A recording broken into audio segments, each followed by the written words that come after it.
Hello, my legal scholars. So what's underneath the surge of privacy policy notices you've been getting lately in order to continue using the apps you love? Let's explore. I do, in fact, have to give you a brief background, because that's what we lawyers do. And then I'll give you some tips to control who could get down and dirty with your data. First, the Cambridge Analytica scandal definitely played a role.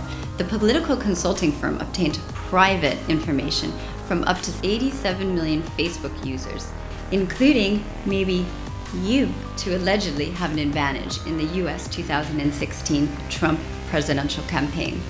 Questions then naturally arose if that data was also used in the assertive Russian interference with the election.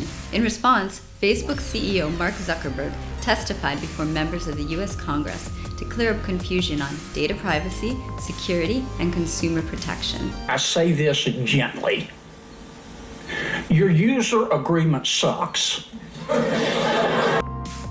Businesses that hold your sweet secrets are now required to provide transparent information on how they use the info, and also give you an option to explicitly opt out. Until recently, these agreements were not written in a way that the average person could understand. And tell your $1,200 an hour lawyer, tell them you want it written in English, in non-Swahili, so the average American can understand. Companies can no longer automatically opt you into monstrous legal documents that implicitly say, I promise I read and understand all this legal crap, and I can't wait for you to start profiting off my personal data just so I could use this damn app already. If you get these legal notices, take a moment to investigate.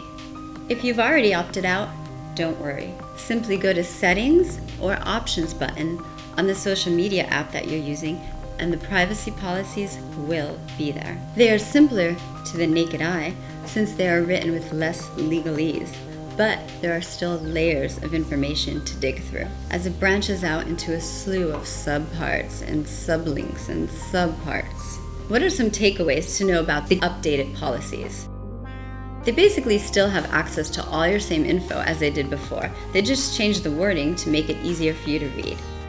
There's a new feature that allows you to receive a copy of all your data stored on their sites. And it's pretty cool. I tried it for myself. Viewing this also helps you be aware and control what type of information they have access to. Try it out and you'll learn a lot about yourself. I promise. Every website with a social media like button or a plugin has the ability to track your online activity even if you don't have a social media account. Here's a few things you could do. Change your privacy settings. There's many available, though you might not know about them. You could simply manage them by tapping on the drop-down arrow on the top right of Facebook, choosing Settings, then selecting Privacy. On Instagram, go to the Options button. A big one, stay away from quizzes. This is really big since they are created for a specific ad-related purpose, though it may not be apparent. Only authorize a minimal amount of third-party apps, such as YouTube or other known trusted sites. Finally, delete cookies often. Fortunately, Facebook, Instagram, and WhatsApp are owned by the same company, so their privacy policies are very similar. Twitter, you could find a link on the bottom of this YouTube video with their policies. And that, my precious scholars, is only a small briefing of this expansive legal topic.